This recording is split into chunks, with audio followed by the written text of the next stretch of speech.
అగ్రరాజ్యం అమెరికా అధ్యక్షుడు Donald Trump భారతదేశం గురించి సుంకాల విషయంలో సంచలన ప్రకటన చేశారు. భారతదేశం అమెరికాకు జీరో టారిఫ్ ట్రేడ్ ఒప్పందాన్ని అందిస్తుందని ఆయన అన్నారు. కానీ ఈ విషయంలో భారతదేశం నుంచి ఎలాంటి అధికారిక ప్రకటన రాలేదు. ట్రంప్ ప్రస్తుతం మిడిల్ ఈస్ట్ దేశాల పర్యటనలో ఉన్నారు.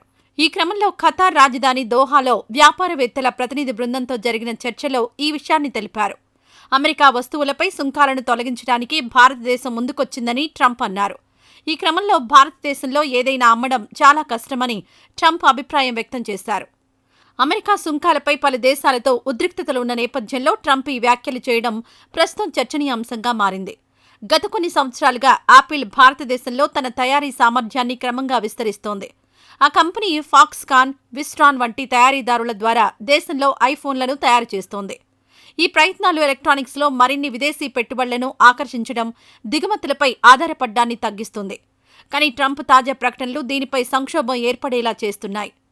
ఈ క్రమంలోనే భారత వాణిజ్య శాఖ మంత్రి పీయూష్ గోయల్ మే 17 నుంచి 20 వరకు అమెరికాలో పర్యటించనున్నారు. ఈ క్రమంలో భారత సుంకాల విషయంపై చర్చించనున్నారు. ఏప్రిల్ 2న ట్రంప్ దాదాపు 60 దేశాలపై సుంకాలు విధించారు. ఇందులో భారతదేశం కూడా ఉంది. ఇండియాపై 26% సుంకం విధించారు. అయితే ఏప్రిల్ 10న ట్రంప్ చైనా మినహా అన్ని దేశాలపై సుంకాలను 90 రోజుల పాటు నిలిపివేశారు. భారతదేశం ఇప్పుడు అమెరికాతో వాణిజ్య ఒప్పందాన్ని కుదుర్చుకునే ప్రయత్నాలలో నిమగ్నమై ఉంది.